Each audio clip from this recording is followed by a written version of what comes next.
happened in the 90s.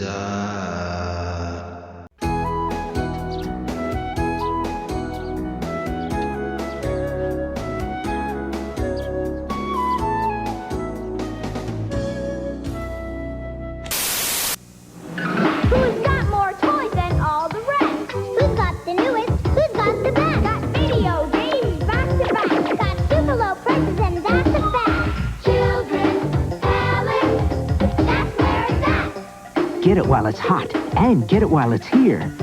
So I flexed and got a PS5. And I will say this, Steve, it's something that I think a lot of people say this and it's hacky, but there is an attitude when I walk into a GameStop of just like snarkiness.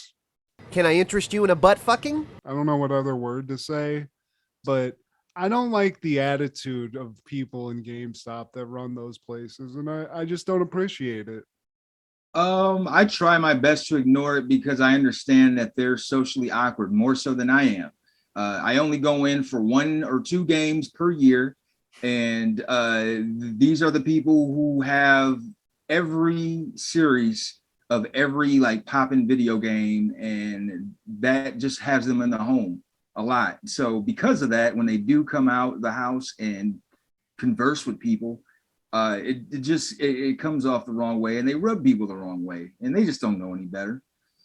Well, I got rubbed the wrong way, Steve, to put it lightly. So I did not appreciate it. But other than that, great birthday. Flexed, hung out with an old friend, got a bunch of weed, and just generally just good vibes. My gift to myself, not working for 3 days. Fuck yeah. I took a vacation of hanging out. So that's been dope. And now I get to talk to my other buddy here about 90s and about, honestly, the show. We love Larry Sanders' show. Steve's a big fan. I'm just getting into it. I love it. But I got to say, this movie, surprised, Steve. Surprised. You liked it? I enjoyed it. It. It really got bad reviews, but I think the people who enjoy it appreciate it in hindsight. And Russell Crowe wasn't known at the time, man. He was actually like the 4th credited person in the movie. Yeah, and he's hilarious. He's a fucking over the top villain. He's killing it. T-1000, he's not. Maybe Texas Instruments. Nice. They didn't have the budget to do all of that cool stuff, but he did do the villainy justice, man. Russell Crowe, bank it bounce. I mean, he's been killing. I mean, I know he was killing. He looks a little different, but I feel like he's still hanging in there. I think he was Fucking just in Hoss. like fucking Thor, right? I mean, he's definitely working a lot. Fun fact about him and Mr. Washington, man. Russell Crowe and Denzel Washington, they kind of like have a trajectory of sorts. They went up against each other in best Oscar or best actor category later that decade, I believe. He went up for Inside Man. Not Inside Man. I was thinking of Russell Crowe. It's like the tobacco shit where he's like a The Insider. whistleblower. The Insider. Okay, I do remember that. And Denzel went up for The Hurricane in '99. Neither of them won, but later Russell Crowe went up for Beautiful Mind in '01 and Training Day for Washington, and obviously Denzel Washington won for Training Day. And about a decade after Virtuosity, man, they starred together in American Gangster. This time, Russell Crowe trying to hunt down Denzel's character. Yeah. What'd you think of American Gangster? I know this is completely. I loved it, man. Yeah, I really enjoyed it. It was slow. It was a slow burn, but man, it was fucking. And the soundtrack. That soundtrack blows. Jigga? That's a bad word. That's a bad adjective, but it blows. Yeah, it was not good. It was good. I mean. Something I love about Matt, man, like when you're really high and you like search for that word and you just lit it out. It's like, oh yeah, I'm stuck. I'll just Fuck it. It Well, fucking I have to blows. uncork it. It's like a blockage. I'm like, just get it out. You can correct it after the fact. I'll apologize after. Like, yeah, that album was so great. It fucking blows. Like, wait, why? No, I still listen to that shit. I don't know who produced that, because I just remember it having like beats out the ass. It was a frequent Jay-Z collaborator, I do believe. It's a couple songs with Beanie Siegel in it. I remember just fucking blasting constantly. It had several producers. He was the executive producer, Sean Carter, Antonio, L.A. Reid, Diddy with the Hitmen, which is Stevie J and that whole gang. Idris Elba, the Neptunes, Just Blaze. So yeah, it was a posse. But back to fucking Russell Crowe and Denzel in the 90s, still killing it. And I just gotta say, like, as far as Denzel movies go, I don't think this gets mentioned. I guess people do hate on it, and I don't get that. It's shoddy in a way. I mean, because we already had Terminator 2, and this is what, 95. We already had Jurassic Park, so like CGI has already been done and better. Yeah. So, sure. in comparison, man, it looks kind of shoddy if you're looking at the technical aspects. But like, I don't get too caught up into that. It's like, yeah, it looks basic as fuck compared to other stuff we've already seen. But I think for me, like I said, in hindsight, because like Russell Crowe, we know he's a great performer. We know Denzel. It wasn't a bad story. It's far-fetched and futuristic. I think it was set in 99, which shit wasn't like that quite yet. So optimistic of you, Phil. I mean, it is funny, and I mean, we can dig deep into it when we actually talk about it later. But yeah, just one of those where I was like, man, I remember this being pretty cool, but I don't really remember any details. And I thought it was going to be like a Twister movie where I watch it again. I'm like, Jesus Christ, this is unwatchable now. And man, like the last episode of Over the Culture, man, I featured A Time to Kill. It came out on July 24th of 96, and I had to choose between that and Saving Private Ryan, which came out July 24th, 1998. Damn. And Saving Private Ryan is a lot of people's favorite war movie, but A Time to Kill just hit different for me because I saw that in the theater with my Aunt Stacy, and shout out to my Aunt Stacy.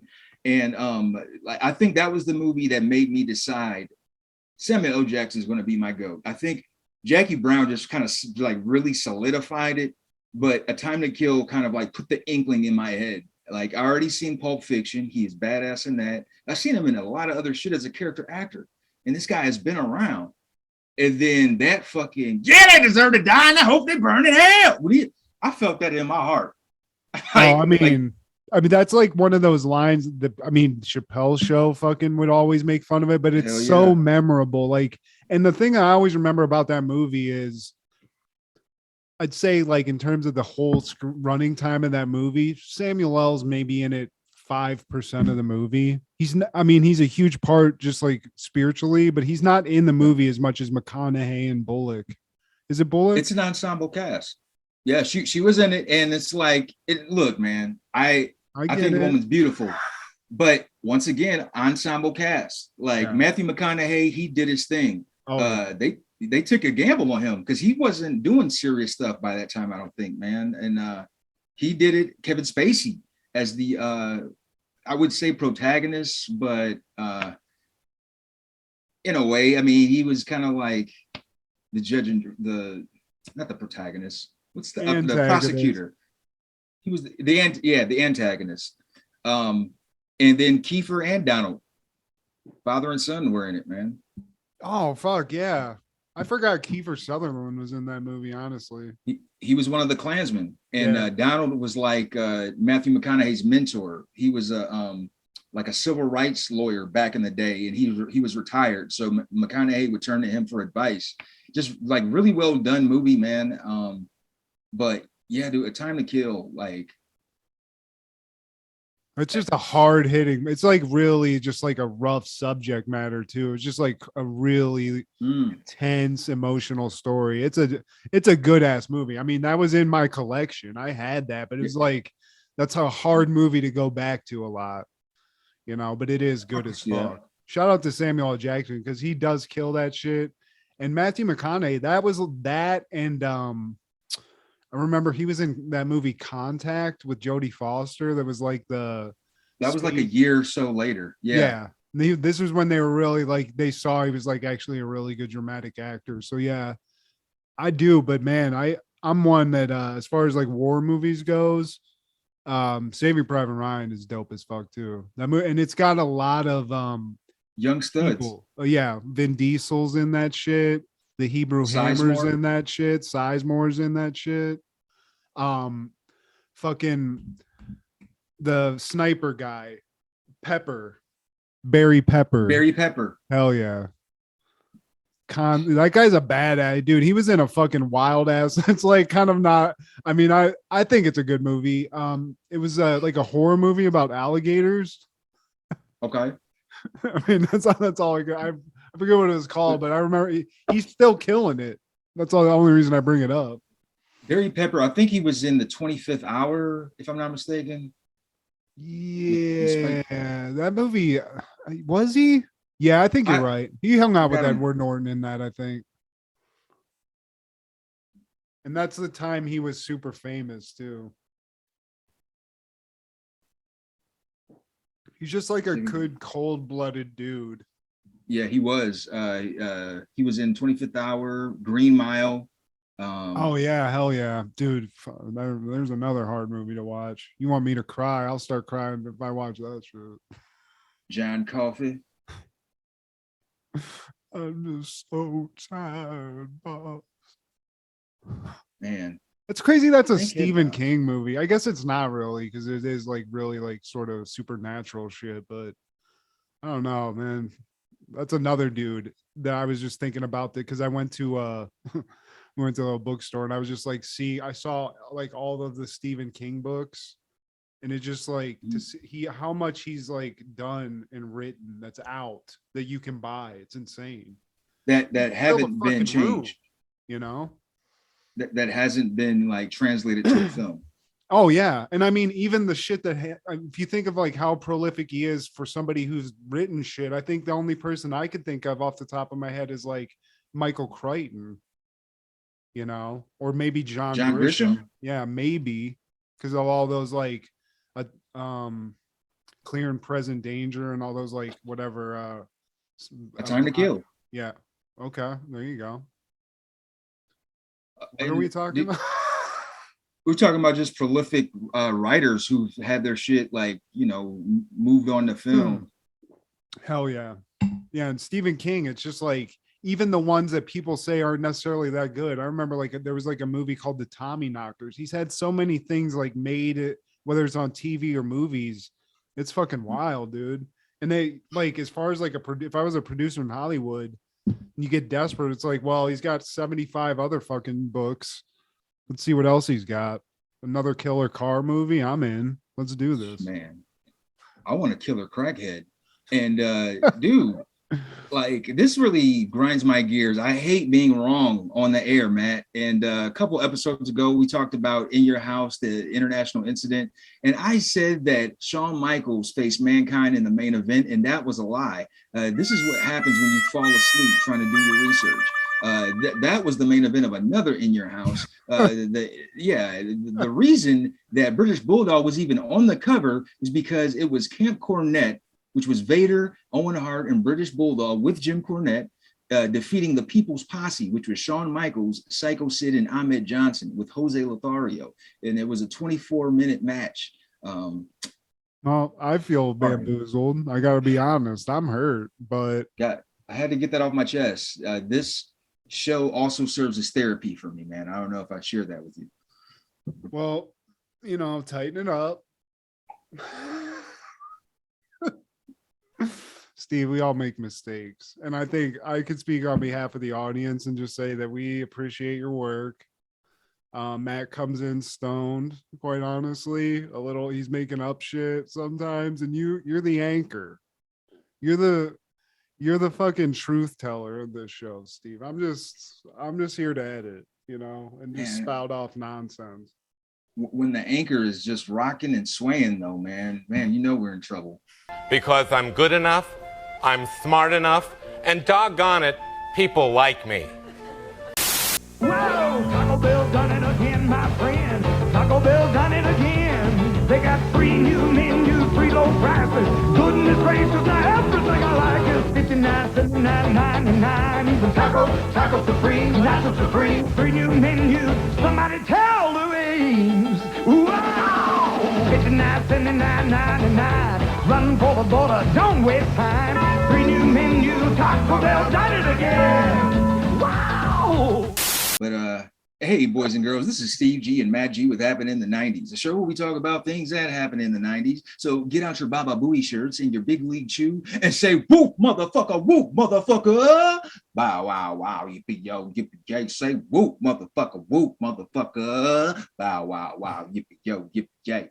Yeah, we in August already, Matthew. We're nudging 100 or how many episodes, Steve? Are we at? We're getting close to 100. We're getting close. Who would have thought? Man. And like season 2, we in August, man. Don't let us get to fall. We're gonna act a fool. Oh, like we getting there, man. Have shit to watch. Are you kidding me? Well, no, I can't even say that. We had an we could have watched. We'll get into it. There was another movie that we could have possibly watched, Steve, that I support. We've been blessed with some good ones over this summer. It's some blockbusters. This was a nice one, I gotta say. I mean, we were worried about it, but other than that, like 1 week where we had to do a versus to fill the gap, I feel like we're doing pretty well. There's got to be something we're missing because we're not seeing like.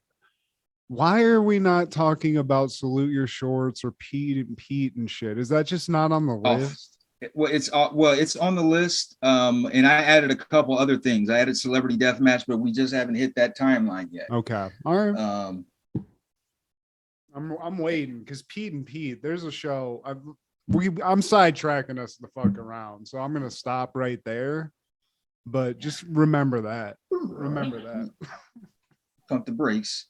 I mean, we'll find a way back to it, but today, my friend, we're talking about all things August 4th.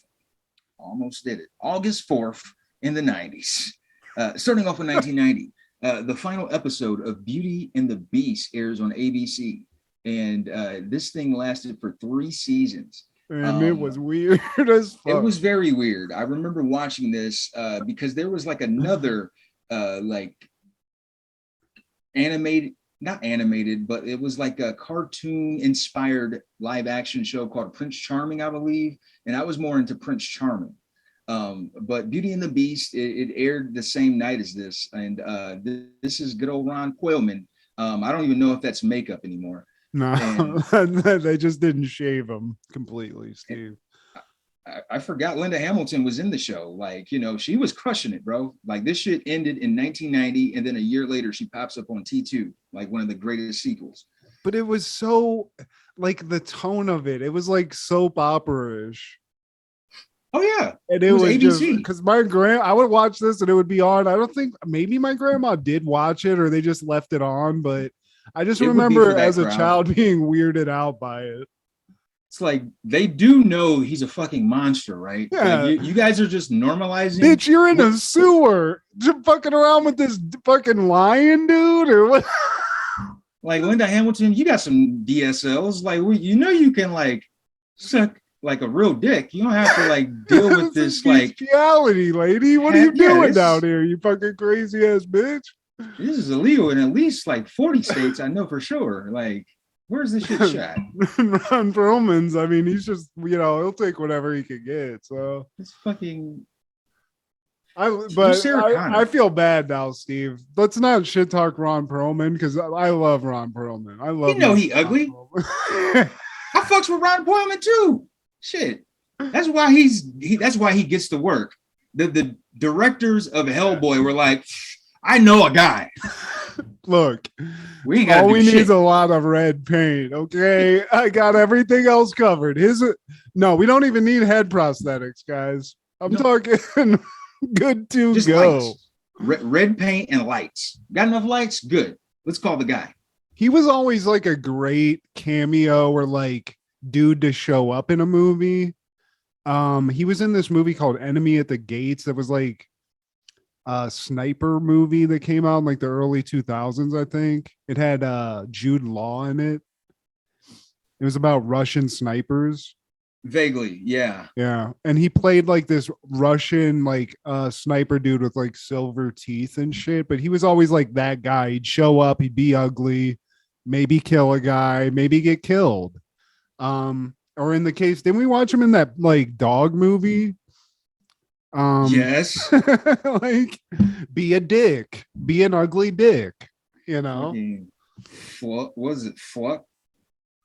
What was that movie called? Okay, Oh, this is Flubber. gonna this is just painful. Two elderly potheads. What was that movie called, dude? Fluke. Yeah, there we go. I knew it was like a synonym for something horrible. But you know who probably didn't watch the final episode of Beauty and the Beast besides Steve G and Matt G? Who's that? Probably Cole and Dylan Sprouse, American actors. They are born on August 4th. Why don't I want to say August 8th so bad? August 4th, 1990. And they can wipe their own ass. Oh, it's the Big Daddy kids. Okay. And Is it? Hey, I don't want to besmirch these because I was about to say something crazy, but isn't one of them dead? Or am I thinking of other twins? Oh, no. You're thinking of Everybody boys on Raymond. those kids. Yeah, these two are still out. I believe they're Zach and Cody, right? These two. Okay, there we go. Whoa. I wipe my own ass. So yeah, man. Big head bounce for the Sprouse twins and for still being alive. Somebody else who probably didn't watch Beauty and the Beast at all was Italian engineer and businessman Ettore Maserati. He was born in 1894. Lived a long life, he did. Damn. Rich. 1890, and known for making expensive ass cars. That's it. That's all we got today. Yeah. We're done smoking that bag. Shout out. Rest in peace. 1993, August 4th, Larry Sanders is airing the episode Broadcast Nudes. Darlene is asked to do poses for Playboy. It's a nice, simple episode summary there. And that's really what we're talking about, Steve. And I knew nothing about Darlene. You were able to supply me the broadcast nudes. And first off, shout out to Darlene. A beautiful specimen. Gorgeous. Yeah. Can you tell me what her name is again, just in real life, just so we can give her a shout out? Linda Doucette, born in Pittsburgh, Pennsylvania, your neck of the woods. Here we go. And yeah, she was actually dating Gary Shandling from 1987 to 94. Once they broke up, she was let go from the show, and she sued the show or Gary Shandling actually for sexual harassment. Okay, a little shade on the proceedings here, but in this episode, she kills it. And we get first off, before we get into it, I did not watch this show previous to really this. I knew about it. It's famous. Judd Apatow is connected to it. I think he was a writer or producer on this. Yeah, he was. And it's got just comedic legends. Gary Shandling's in this. The dude Jeffrey Tambor. Yeah, Tambor, who's now been canceled, I think. Somebody told me recently, but at this time he was killing it. He's hilarious. And then you just get cameos from celebrities every episode because this is like a Hollywood show. So Rip Torn. Yeah, Rip Torn too. Okay, so you sent me a text saying you're a Rip Torn guy. So I'm in no way arguing. I love me some Rip Torn, especially the name, but please tell me why specifically you texted me that.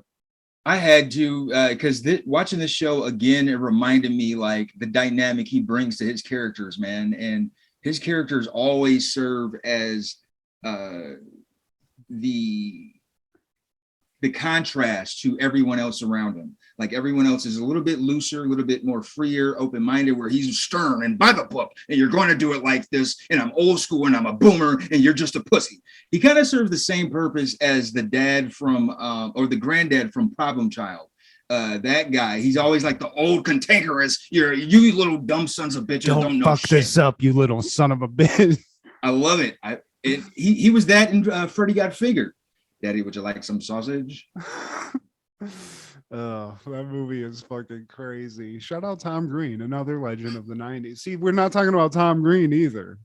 We got to get him in here. We got to get Tommy into the mix. See, yeah, I need to add that to the mix, man. But dude, Rip Torn, and also it's a young Janine Garofalo on here, young Jeremy Piven, who's only on this show, I believe, for 2 seasons. And then he goes on to do Ellen and other big shit.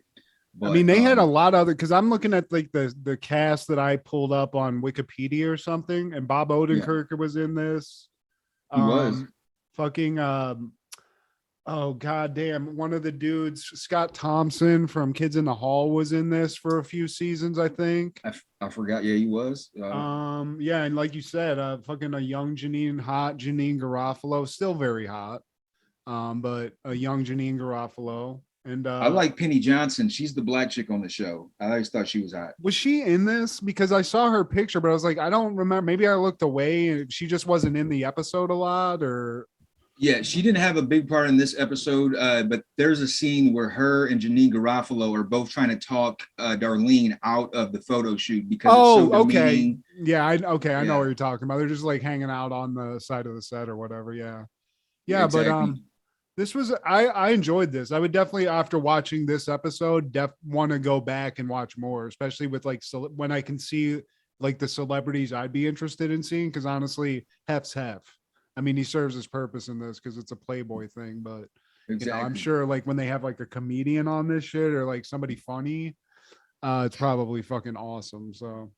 Oh, there's an episode with Dana Carvey, and he's on the Larry Sanders Show doing a Gary Shandling impression, and he's just doing like this. And Gary Shandling, he's like sensitive, like, oh, really? Like, you guys think that's funny, huh? But there's like anybody that you're a fan of from the 90s that you would think would be on this show is on. Like Jim Carrey has an episode. I think he's on the finale of this show, man. I always thought like the vibe was that he just pissed his guests off, like I thought that's what is the thing, but it's not really that. It's just like, this, he's a talk show host, and that's really like the most minor part of the show, basically. And sometimes they get pissed off. Like there's an episode with Roseanne where like he had said some things about her, and she's on the show and she's just like not even really fucking with what he's saying. She's just like, and Gary's like, well, is there something wrong? Did she get up, grab her crotch, and spit on the ground and sing the national anthem? But I remember this show being nominated a lot for things, and like watching it as an adult, like everybody, all the moving parts, man, they did their thing. Jeffrey Tambor plays Hank, the sidekick, and I think this is once again art imitating life, because Hank's character is always trying to like kiss ass for like a really special guest.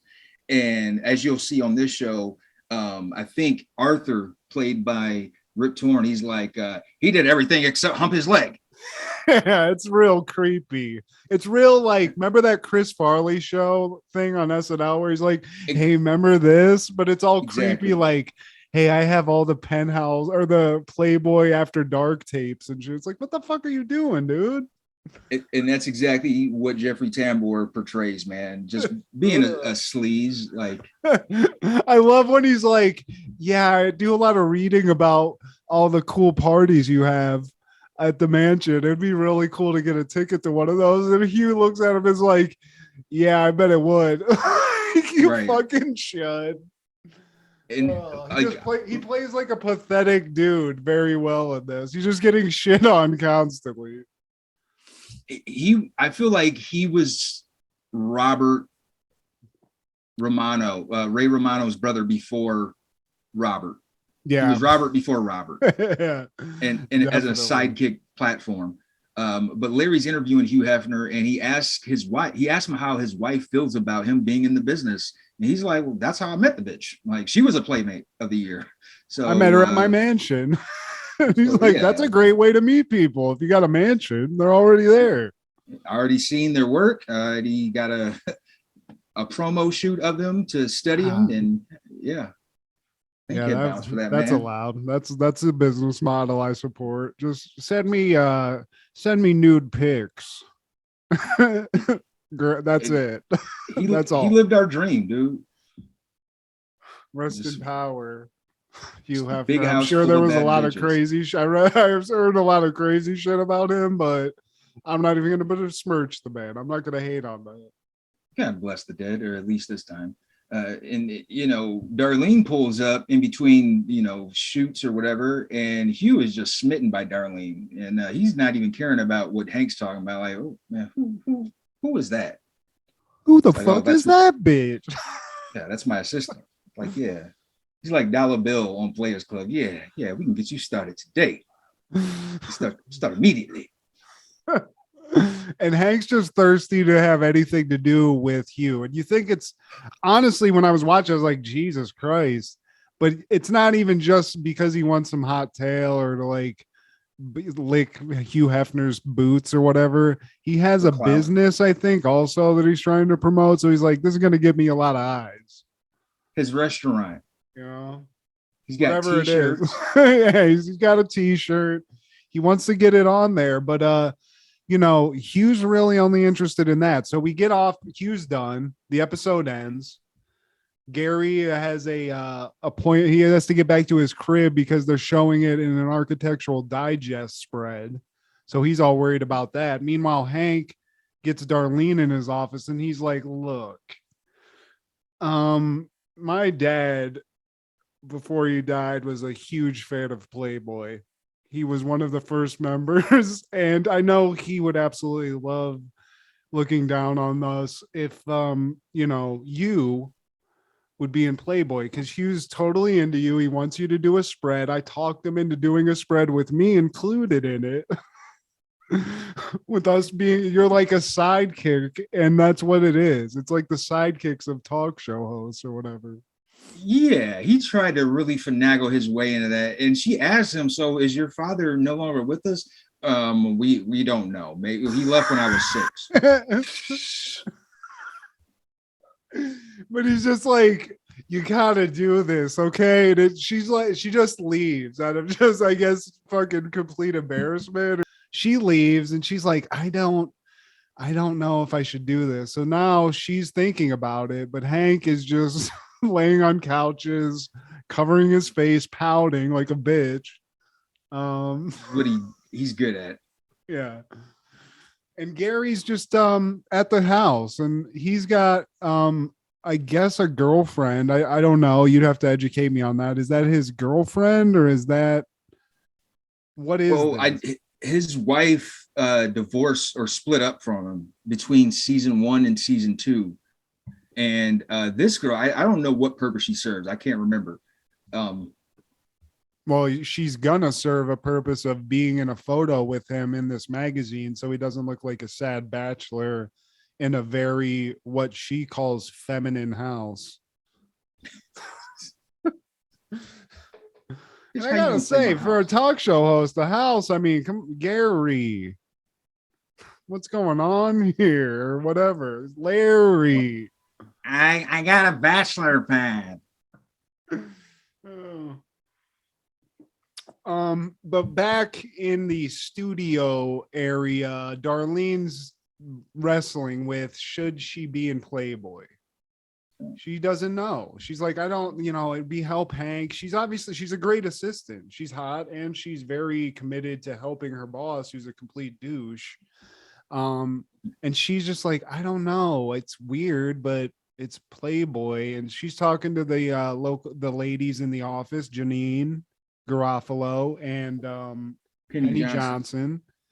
And they're like, you got to do this. Like, are they the ones that are like, you have to do this for you? Or what do they tell her? I forget. Like, they're trying to talk her out of it. saying that it's demeaning and like, you know, is sending women back. You know, it's what you would expect from Janine Garofalo. Okay. All right. Yeah. Like Clock. it's a bad look for women, and like I don't even think they had lines for her. This just came from the soul. But like eventually Art, he comes into Hank's office and he's like, look, Hefner told me about your idea before he left. Don't you fuck this up. You be good. Don't you gotta be low profile. Yeah, that's what he said. Yeah. Oh my god. And Hank's and also helping Larry out because he's like constantly offering up like ficus plants, and he's like some sort of botanist genius with the house plants and shit. And he's a great boss. I do like his energy. Rip Torn to me, first of all, don't ever fucking confuse him with Rip Taylor because it will happen, and they're two completely opposite individuals. But first of all, before we get into his performance on this show, Rip Torn, I mean, two synonyms as a name. I gotta say, it's a power name, Steve. As far as it's powerful names, it's like the only thing better would be like Master Explosion or something, like you know, like Master Blaster. Yeah, something crazy. But he's always this. He's like a salty sage, cantankerous. Yeah, he's like an Obi-Wan that's like half cocked on some whiskey that's like telling you good shit, but it's like in a mean way, you know. Like no matter how hard things get, it could always get harder, you fucking pussy. It's like if you could like fast forward Adam Hurt in life and make him like a character of sorts, and this is the purpose he would serve. Shout out to Adam Hurt. That's not to besmirch you, buddy. I don't even know if you watch our show, but like you are that dude. I fucks with you heavy, dog. No, for real, man. Adam Hurt, like that, he was always a real ass dude, and that's how I look at Rip Torn, man. Okay, well, Rip Torn and Adam Hurt both getting some respect here, and I respect that. Also, what I love about that though is when he does soften up, because he's also Darlene's boss, and he takes her aside and he's like, look, you can't do this for anybody but yourself. He's like, gives her like really good, just nice advice, you know? But he's working game on her at the same time. Okay. Is that the case? You know, I used to know Marilyn Manson. And, Marilyn Monroe, Steve. Oh, Marilyn Monroe. Yeah, that's what he told her. And like, I don't think he really knew Marilyn Monroe. But he did tell her, like, you know, I got the face that can bust mirrors, so that's why I'm a producer. But you, pretty woman like you, it just really like, you know, feeding her grapes of just like encouragement. Like, but a pretty woman like you, this kind of offer doesn't come along all the time. You know, you might want to pounce on this opportunity. And so like he puts the spark in her head, and she's like, you know what? I'm going to do this for me. You know, she's just so. He'd be a good pimp too, because that's what that's a pimp logic. Where he spins it, and then you're like, yeah, I should let you have all the money. You're right, Daddy. Yeah. So you're gonna get all the money. So Rip Torn like gives her some nice fatherly advice into doing a Playboy shoot or test shoot. She does it, and she comes back really kind of like positive about it. She's like, yeah, it was great. And he's like, and the girls are like, oh, was the fucking photographer a fucking total pig? And she's like, well, no, she was really nice. It was really great. And they're like, oh my God, okay. And that spins that a little bit. But fortunately, Steve, we got a couple of scumbags in the office, mainly a Jeremy Piven with a real deep fucking Crowe's or what widow's peak, whatever you want to call. I mean, the widow's gone, the widow's dead. The peak's fucking receded. It's a fucking 5-head, Steve. It's crazy. It's about time. Yeah, let that one go. How did he turn that into fucking Ari Gold like in Entourage? A shorter haircut. I tell you, man, those barbers are magicians. Nah, like. They can't. I look like this. There's a reason why I wear a ball cap today. When I go to a barbershop, I'm gonna come out looking like Idris. Okay. Well, I don't know if they can help me with my doll hair, my white man doll hair, but they see. Will turn that Geddick into McConaughey. All right. Yes, they deserve to die, and I hope they burn in hell. All right. You know what? I also missed how Art is talking to Darlene, and she's worried, like, I'm gonna look so stupid out there. And he's like, don't worry, standing next to Hank, you'll look like Carl Sagan. And she knows who Carl Sagan is, Steve, which I found even more surprising. But she's honestly should be paid more than Hank, it appears like. But you know, by all accounts, the photo shoot was a complete success. And from what I saw, from what you showed me, I mean, shout out. I mean, Hugh Hefner has a great eye. Oh, and to let the people know, this episode coincides with Linda Doucette. Yeah, Linda Doucette's real photo shoot for Playboy, which appeared on the September 1993 edition. So there was that. So it's kind of like big ass titties showing up on Larry Sanders. Yeah, girl. You're the Lost Isley brothers, Steve. I'm telling you. You are. That was fantastic. And yeah, so Denise, she is stacked, Steve. Larry's got a well-stacked office. And the thing of it is, you know, they stole these fucking photos right off her desk. I mean, this office just has no fucking, these people are savages. They're stealing Playboy envelopes off of a fucking desk, opening them, and just doling out fucking Polaroids like they're about to fucking, you know, I don't even know. I can't, I'm too high to even come to a conclusion on this, Steve, but it's wild. Well, they do the photo shoot at Larry's house, and Hank just pops up with his generic ass restaurant shirt, and they end up cropping him out because they didn't care for his appearance on there. And that was the best part of the end of this episode when he's just like, fuck you. That's the best way to end an episode. And I love that. Is take a look around. That's what it said. And she told him that, like, hey, I wore your shirt for one of the photos. He didn't give a fuck about that because his restaurant, apparently there was a grease fire at the restaurant, and he's wearing these blue blocker ass James Brown fresh out of prison sunglasses on.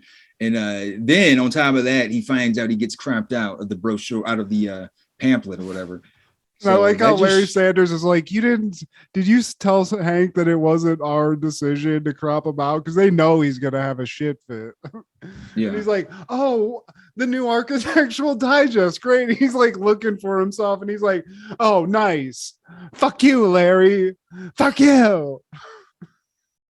And on that same day, 1993, Tony Gwynn gets 6 hits and an 11-10 win versus the Giants. It's the 4th time this season the Padre has 5 or more hits, tying an MLB record. For those of the kids that didn't witness Tony Gwynn, he was a fucking monster on that base, man. Not the most distinguishing photo I could find on Google. To say, damn. But probably a better one, man. He was in search of that 400. I don't know if you remember that, man, but getting that 400 batting average is unseen, unheard. But these were his numbers, man. 419 at-bats, 195 hits. He ended up getting 394. And, you know, he was a lifetime San Diego Padre and like the best athlete that's ever came out of anything San Diego, man. Born and raised. So that makes it even more authentic. Damn, I didn't know he was from San Diego. That's cool. From San Diego, he played basketball for the Aztecs. Hitting dingers just constantly. I mean, he was fucking killing it. And as a former fat guy, it was nice to see somebody a little less athletic just killing it in a professional sport. Well, I mean, he was a 2-sport athlete. So if you saw early Tony Gwynn, he was much thinner, like in the early 80s, you know, even going into the 90s. But like, he was really clocking even when he picked up that weight, man. And he used that chewing tobacco, which was his detriment. He ended up getting cancer from just years of just having to. Oh, no shit. Wait, is he alive? No, he passed away, man. Oh, shit. A couple years ago, 2018 or 19. And he was doing commentary for the Padres, and he took some time off because it was getting like his face was starting to swell up, man. It was that bad. But yeah, Damn. man. Shout out Tony Gwynn though. Yeah, I mean, I had a lot of Tony Gwynn baseball cards, and he was the only thing that you would see out of a San Diego Padres game on Sports Center ever. Just him hitting a home run. But that following year, 1994, Howard Stern drops out of the New York gubernatorial race. Nice. Do you remember this? I always just thought it was like some bullshit. I didn't know it was like he legitimately ran. You know, I thought it was a publicity stunt. Like, I'm gonna run for president. You know? Yeah, maybe it was. You know, just for extra press. There's no such thing as bad press. This was before our time. Like, I remember, like, they referenced this, like, sort of, like, they showed clips of this in, like, private parts. Like, he was, like, he would go out on the streets. Like, I think he stood on a car and shit and, like, did, like, a little, you know, I'm going to clean this city up or whatever the fuck he did, you know. That following year, 1995, Babe premieres in theaters. A pig raised by sheepdogs on a rural English farm learns to herd sheep with a little help from Farmer Hoggett. Directed by Chris Noonan, starring Christine Cavanaugh and James Cromwell. I mean, this was a big thing, but I did not give a two fucks about this movie, Steve. Oh, look at that. How could you, man? That'll do, pig. That'll do. Look at the cute animals. Christine Cavanaugh, the same voice work lady from, what was it? King of the Hill. I remember so much of this. I don't know why. Maybe I just saw it in like church. I don't know, but I remember he communicated with sheep. He was like he was in a sheep herding contest and won it, and like instead of a dog, and that was the big thing. But clearly, this made an impact on me. But Steve, I don't give two. You know, fillet him up. Let's eat some bacon because this movie is not great. $30 million budget, and they brought in 254. Oh, I mean, my God. Well, they made a sequel. They had to do like this was a huge fucking deal for a while. So, you know, I'm more of a Homeward Bound if it's an animal movie, something like that, or maybe wasn't there a Look Who's Talking where the dogs talked? Maybe Steve? I think it was Look Who's Talking 3 or 2, maybe. Yeah. But I mean, it got best Oscar. It won an Oscar for best visual effects. You know, it broke some ground. I know, right? I guess maybe the mouths, but they were real fucking animals. Unless it was not all fake animals. I don't think that's the case. Yeah, just making it seem convincing, I guess. But on that same day in 1995, Virtuosity premiered in theaters. When a virtual reality simulation created using the personalities of multiple serial killers manages to escape into a real world, an ex-cop is tasked with stopping its reign of terror. Directed by Brett Leonard, starring Denzel Washington, Russell Crowe, Kelly Lynch, Steven Spinella, William Forskin, and Michael Buffer was in this bitch. Yeah, and also Ken Shamrock was in this bitch, Steve, if you caught that. He totally was. Yeah. But I watched this back in the day. I don't know. It wasn't like I went to a theater or anything. It was on like maybe HBO or something, and I caught it. Yeah. But to me, I watched this expecting a disaster, and what I got was a movie with some shoddy special effects. I mean, for the time, you know, it clocks, but you know, it's got Denzel, it's got fucking Russell Crowe, it's got fucking the logic jumps they make are huge, but the way that they do it, it's like you don't really pay attention how dumb some of the shit is. It's just like, oh, okay, they brought a VR guy into real life. Okay, this makes sense, I guess. You know, but because they tried to bring the chick into real life, right? And then like somehow, some way, like, oh no, you got the guy. Is that how that came about? Well, what happened is, we'll just to get to that part. That's what I did find funny about this, where like they have this training simulation, and in this training simulation for cops, there's like this VR serial killer they've created. It's all computer technology and shit. And Russell Crowe is that guy. His name is Sid, and he's like the compilation of like every serial killer ever. You know, all sadistic, the hits. intelligent, and dangerous. Yeah. Yeah, I did not clock that, but you're right. I mean, and I think they probably said that in the movie. But essentially, he's a training program, and there's this company that uses this, and it's kind of a fucked up technology anyway. But there, at one point in this movie, like the guy who created Sid is sort of a psycho himself. He's just like a computer programmer that's fascinated with this or whatever.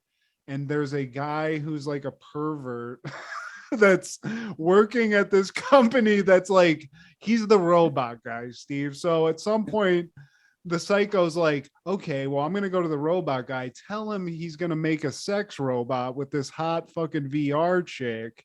But right at the last second, I'm going to throw fucking Sid's crystal, I don't know, thing in the mix. It looked like a empty cubic zirconium box, like what you get at like Chevron. It's like, a fake ice cube you get for like one of those ones you can freeze. It's for like bar drinks and shit, but it's not ice. Yeah, for your mojitos and shit. Yeah, exactly. But so essentially a perv is the reason that this psycho killer comes to life. So Denzel is brought into this because he was used in the testing of the software.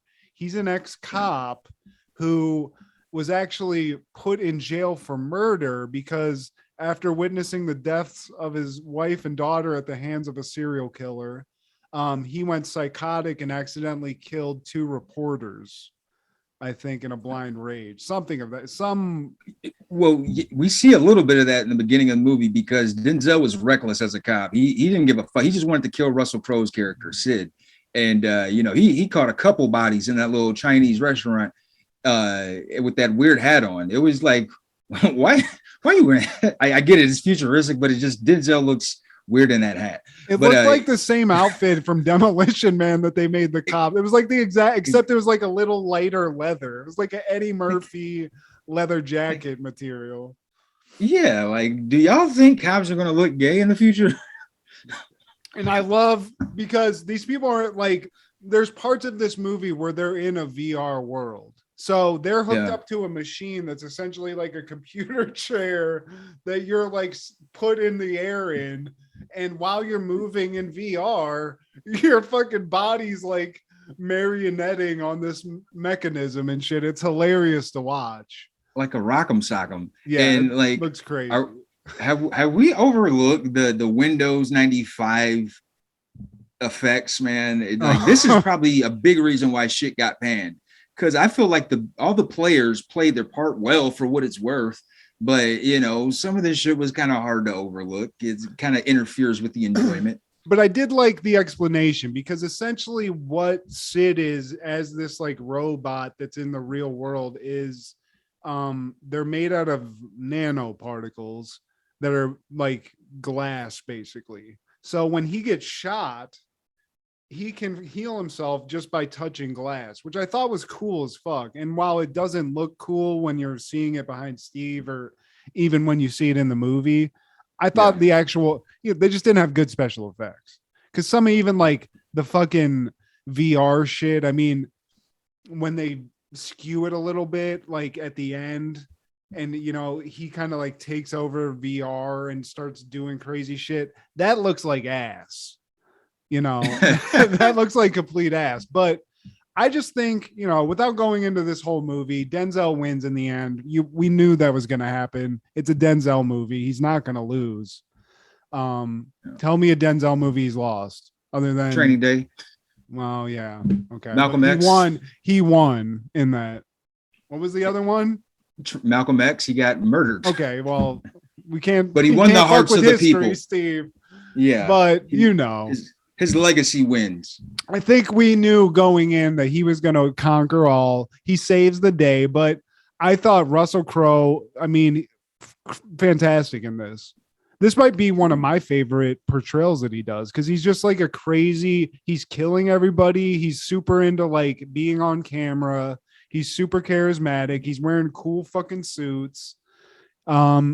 And he's acting crazy as fuck. And I gotta say, as far as he's with Denzel in the movie, and it's hard to beat Denzel Washington, but Denzel was just sort of like playing the straight guy. He wasn't acting crazy. He was just there to like contrast this insane character that he's going up against. But I thought everybody was like that Fichtner guy or whatever that's in a lot of shit.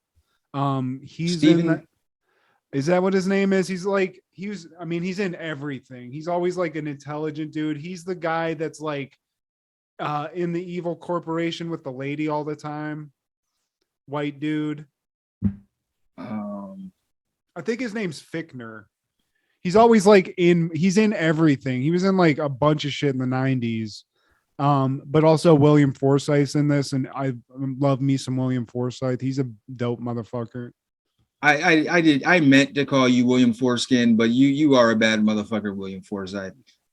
He's in a lot of good shit. I mean, he's in a lot of funny, like he's in Blue Streak. He was great in that. He's always just like a salty cop. William Fichtner. Yeah, that dude's a badass. He was in a lot of like shit in the 90s, but he's great in this. And that's just like one of these like 90s action movies where they just said, fuck it, let's give this a shot. It's not like a comic book movie. It's just a crazy movie. And while the story's kind of dumb, this is why I like 90s movies sometimes, because they use like good acting to get you through all that. You're just like, oh, okay, he's out of the computer now. This makes sense. Okay, this is crazy. They can track him. Okay, whatever. This looks like some fucking straight, what, like you said, Windows 95 shit, but whatever. This is cool. And there was supposed to be a scene where Denzel kisses Kelly Lynch in the film, and he objected to it because he said that it would affect the film's box office chances.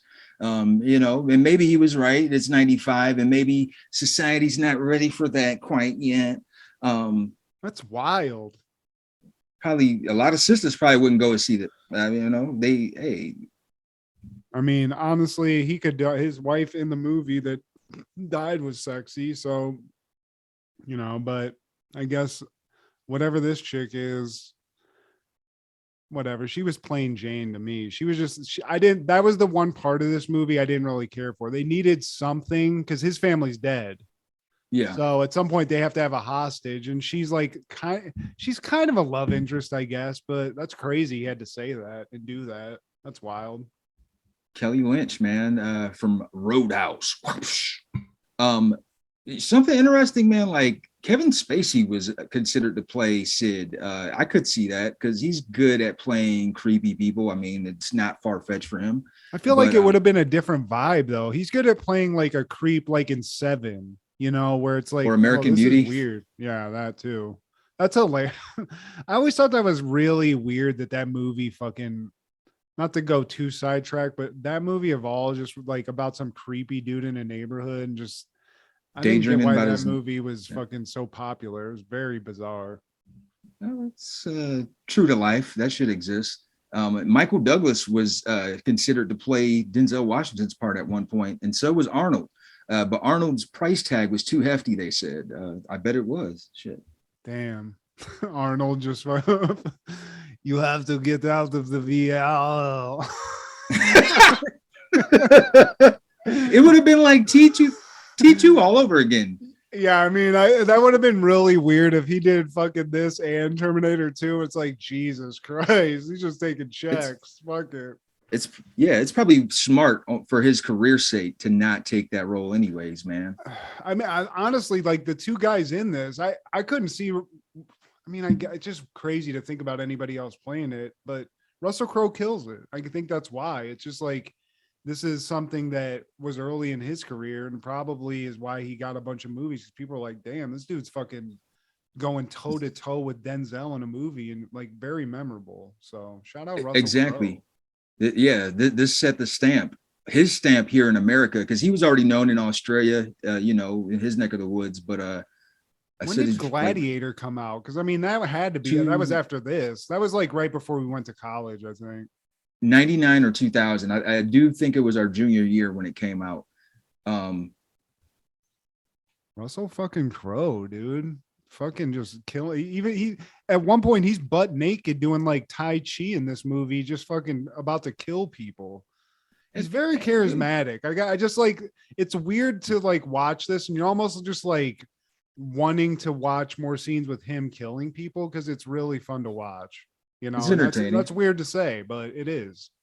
Like I like the fact that he just yeeted a motherfucker. He like tries making out with some chick. Her boyfriend just jumps in like, "Hey, pal, what the fuck? I'm gonna throw you into the crowd," like 50 yards down. And then he does a in that backflip. club, like creating a symphony of screams on the weird globe music keyboards and shit, dude. Yeah. That was very 90s scene. All the video screens with the fucking like colored faces and shit. That whole fucking scene, I was just like, God damn, dude. This is weird. But that same day in 95, Bushwhack premiered in theaters. On the run from authorities, a sleazy courier poses as a scout leader on a camping trip, but he has no idea what he's in for when he must actually take charge of a group of kids. Starring Daniel Stoyan, of all people. So good, dude. I can't believe you haven't seen this. I don't know if it's available. I can check. I mean, if you didn't have Disney Plus, I think it's on. No, no. Where did I see it on? Check Amazon Prime. I just watched it. But this was a movie. This was one of those like kids movies that was sort of a B kids movie. Like there'd be a Sandlot movie, but then there'd be some other, I remember a movie called Remote Control that was about a kid that had all these remote control cars and like toys, and he got stuck in a house with these criminals and used them to like Home Alone out of the situation. And it's like that. And this Bushwhacked is very much one of those 90s movies that's like blank check, where it's like a kids being put, if you think of it in real life, like in an outwitting adults. Well, here's the thing, Steve. This Daniel Stern's like, he's a courier in this movie. He's a UPS driver, right? And he's kind of just a scumbag. He delivers a package to this rich dude, and it's like a setup. They try to put some like pin something on him. So he goes on the run, and he's a criminal basically on the run. So he gets involved with these kids by kind of kidnapping their scoutmaster, going to this like Boy Scout camp thing, and like kidnapping these kids and going on the run basically. But it's all fun and games. Like it's hilarious. And what I just Hilarity said makes it sound horrible, but it's all very much like what you know and love about Daniel Stern. There's a lot of physical gags, a lot of him falling, getting his ass beat, these kids whooping his ass. They climb mountains because they're on like a Boy Scouting like adventure thing, like a camp out. So he has to like take them up hills and shit. And he's also trying to like clear his name by like finding this guy that's in the mountains who set him up. So you need to watch it. I'm too high to make this movie sound good, but I'm telling you, it's funny. It's like a heavyweights movie. It's like that. Are there any swinging paint cans? No, but he swings on a rope to like scale a mountain and has to like bridge a gap by jumping off and like holding a rope. So there's a lot of him screaming like a bitch, like slamming into rock faces. At one point because he's a city guy, so he gets out there with these kids, and then he's like, God, I'm getting fucking bit by bugs. And this kid hands him some like bug spray, and he just pops the cap and just chugs it. He's like, oh fuck. And like that's the type of humor that this movie is. It's just a dumbass fucking kids movie, Steve. Well, and I've just gushed about it, so you better watch it. Well, man, add that to my long list of things I gotta watch. Along with this 95 pay-per-view through Smoky Mountain Wrestling called Super Bowl of Wrestling. I bet you didn't watch that, did you, Matt? Super Bowl of Wrestling? The Super Bowl of Wrestling. What did they show this on? Through Smoky Mountain Wrestling, man. That's what they showed it on. And if you didn't see it, you missed out, because it had the headbangers, Mosh and Thrasher, defeating Chris Michaels and Flash Flanagan, and PG-13, JC Ice and Wolfie D defeating Curtis Thompson and Jackie Fulton for the USWA Tag Team Championship. And the Punisher defeated Bob Armstrong. Al Snow defeated Marty Jannetty for the MTW Heavyweight Championship. And Dan Sever defeated Bobby Blaze for the NWA World Heavyweight Championship. And get this, The Undertaker defeated Unabomber. That Undertaker. He was a part of this Super Bowl of wrestling in '95. Unabomber sounds like a dope ass name for a wrestler. You want to know who the Unabomber eventually became? Look at Taker giving him that tombstone. The hair looks like Sid Vicious, but oh, it looks like it. But the Unabomber would later put on a mask and grow his hair and call himself Kane. Oh, okay. All right. Yeah, get comfortable in that tombstone. You're going to get a lot of them later this decade, buddy. What was it called though? What was the organization called? Smoky Mountain Wrestling? Smoky Mountain Wrestling. And this was Jim Cornette's promotion. You know, he obviously wasn't working with the budget that Vince had, but because of his know-how, his savvy within the industry, and just garnering these relationships with wrestlers, his passion for the art of wrestling, man, a lot of people like fuck with Jim Cornette, myself included. We share birthdays, and you know, I listen to his podcast. He's an entertaining guy, just an encyclopedia of wrestling, and very petty. I love when he talks about Vince and the business. He just goes to town and wastes no time. But does the he main swing event, around a racquetball racket while he's talking on his show, or has he retired that? well, he's retired from managing, I believe. He just makes his money just, you know, talking. I'm just saying that'd be a great like ranting, like something to have in your hand while you're going on rants about Vince McMahon, you know, just throwing that around. But that's why I love Jim Cornette. That's the era of Jim Cornette I love, when he was coming out for whatever reason with the racquetball racket and just really bitching on the mic and killing it. So, and coordinating, like his racket always coordinated. Look at that. You get that. You got the Dan Severn. Fuck the bullshit, dude. You got the Dan Severn. His is a little nicer than mine, but yeah, I'm going for that. I'm coming for the fucking title, Dan the Beast, dude. Forgot about that guy. He always went up. Speaking of Ken Shamrock, didn't they used to have a thing? Didn't they used to beat each other's ass?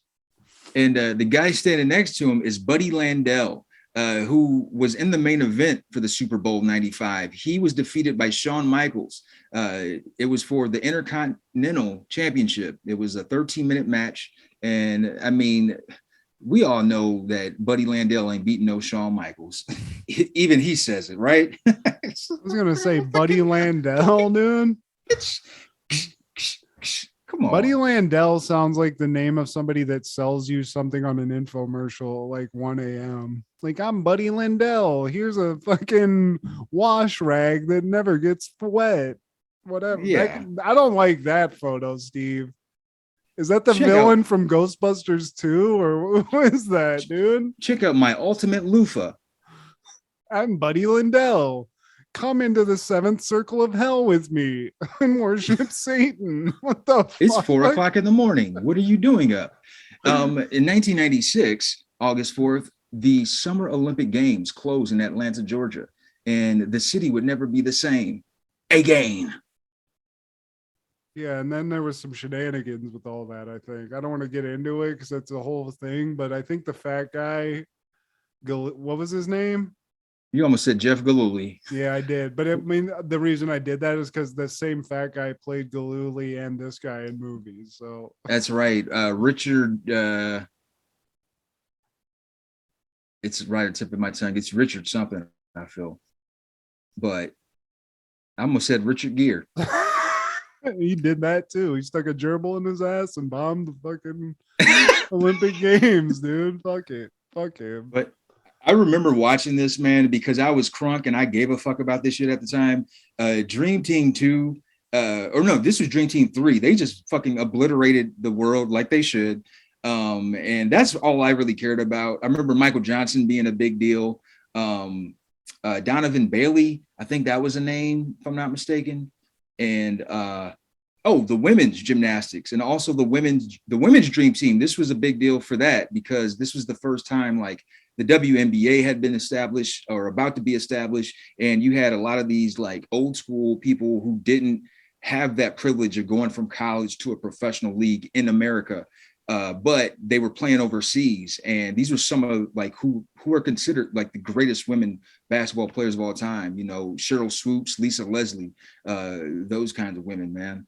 But it also Did Reggie Miller's sister play on that team too? Cheryl at this point was too old school. She wasn't on the team, but you know, exactly like, but she was on some Olympic teams, man.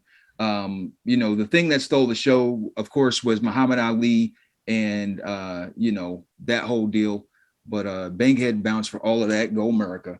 In 1997, the series premiere of USA High premieres on USA Network. And I wanted to bring this up because I hate when people try to replicate Saved by the Bell, because that's essentially all this was. Okay, so we got the jock guy, we're going to have the geek, we're going to have the fashionista, we're going to have the cheerleader, blah blah blah blah blah blah.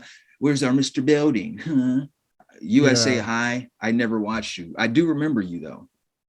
I don't like that they not only ripped off Saved by the Bell, but they ripped off the Dream Team font too, and I don't respect that. Even the graphic designer was lazy on this show.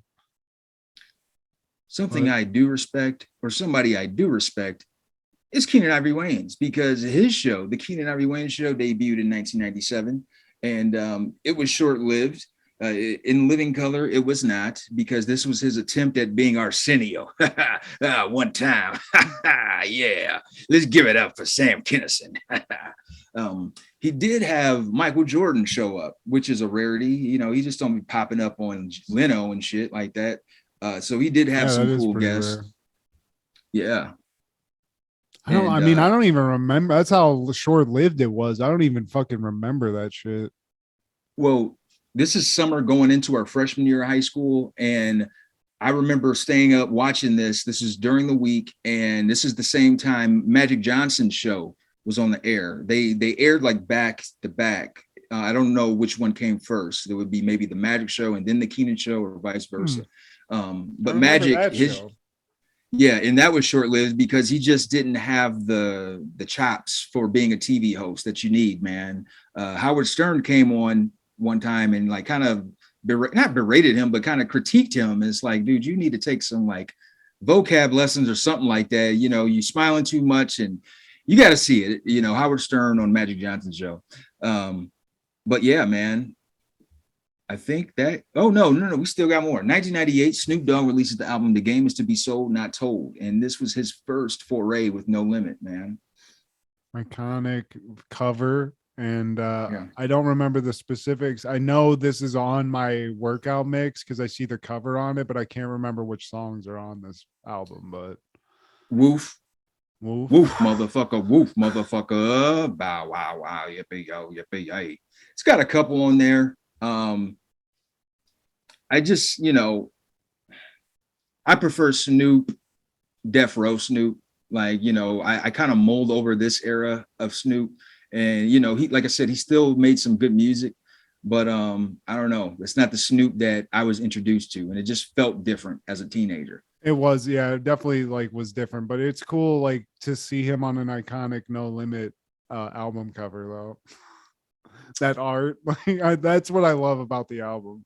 Maybe some of the music wasn't, but I think that was, it's weird because this, I think, I'm trying to think how old I was, because I remember why I didn't buy this album, Steve, because I have a really white country cousin who I don't like.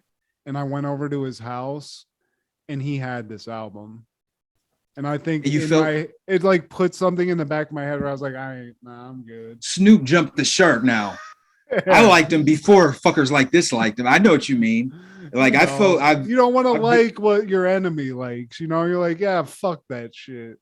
Yeah, I've been in situations like that. It's like, oh, you got that album? Well, I kind of don't want to buy that shit no more. I'm gonna go toss that shit. You have it already. You're like, I am gonna listen to that anymore. Fuck that. Especially, you know what it is, dude? Like, you are the person that my favorite artist is rapping about, like who they don't like. You don't. This doesn't mix. Like, you are the bitch ass motherfucker that he's talking about in this song. Like, are you listening to like basically this person is telling in this song your day-to-day life. The lyrics are in the book. Read it and tell me you don't understand what I'm talking about. Man, you like that Just Blaze beat? No, I hate you. Yeah, I do, but fuck. No, I don't. Yeah. Fucking Oh, rising stars of our social media. Once again, thank you, Trey Gores. Thank you, Mr. Digital Comics. And thank you, my man, Hector Aponte the third. Yeah, man. If I saw you guys in person, I'd make you a peanut butter and Concord grape sandwich. He's getting good at it, guys. Yeah, man. He mastered it. Any cum shots, callbacks, honorable mentions? I sucked at describing this movie, but watch Bushwhacked, okay? I'm sorry. I smoked way too much good, potent weed today.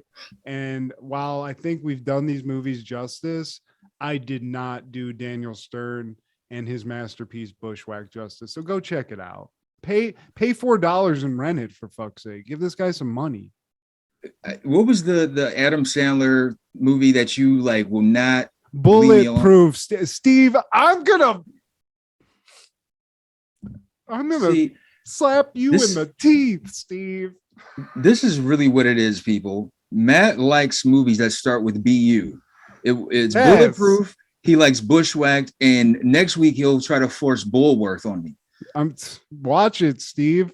It's fucking Bulworth too. Yeah. What's that guy's name? What's the fucking Warren guy? Beatty. Warren Beatty. Yeah, he's rapping in it. He's a politician. Fucking Lauryn Hill's in the mix. Watch it. It's actually a good movie, Steve. Bulworth. Okay. I brought this upon myself. You put me on the spot, but now that you're bringing it up, yeah. You should watch that shit, motherfucker. Yeah. I brought this on myself. I like Bull Durham too, Steve. It's a great baseball movie, you fuck. It's got Kevin Costner, and we kind of spoke. I said that just to keep the joke going, but don't. It's fine. You know, it's got the guy from Jacob's Ladder. It's got that dude. What's his name? You know who I'm talking about. Probably by face. Kevin Costner, Elliot Ness, man. If it wasn't for him, I'm telling you, man, that's what's saving you. You right there, that boring shit. It's called The Untouchables. It's everyone watch The Untouchables, because if you want to, he's good in that, and he's good in. Nah, I'm not even gonna say Dances with Wolves. I don't like that movie. It looked boring. I don't care for it. See, that's what I'm talking. It had the guy from Murphy Brown, the painter from Murphy Brown. Shout out that guy. Rest in peace. He's dead. That's the only bright spot of that movie. So I don't even know how you know that. You've been lying to me. You've been watching Murphy Brown on the low, haven't you? Steve, I'm gonna go watch it right now. I'm gonna go watch it. I gotta go. They're gonna fucking in the next episode. The guy, the producer, is gonna hook her up with fucking the Sultan of fucking Brunei. I don't know. Something's gonna happen. Cannot believe this, man. Oh my god. Hey, and the only take back I got is 1999. A film came out called Dick. All right. After wandering off during a White House tour, two high school girls inadvertently become Richard Nixon's top secret advisors at the height of the Watergate scandal. And I liked me some Kirsten Dunst. She just has this look that says, like, I'm a white girl that likes black guys. And maybe she abhors us. I don't know. But sometimes I got an inkling. They just got that look. And she's got the look. And I just won't know until I find out. I just want to get out of Vietnam. You should really get out of Vietnam, Dick. It's crazy. You're doing some crazy stuff. You're a criminal. My nose looks like a dick. What do you think? It totally does. It looks like your nostrils look like nut sacks. I dropped another quarter. Can you bend over and pick it up? Please like, share, subscribe, and comment. Please check out Over the Culture every Sunday, Crushgasm on Wednesday, B3F Podcast, and Don't Worry, B Movie with Amanda and Wade. Y'all be cool. This is Steve G and Matt G with Happen in the 90s.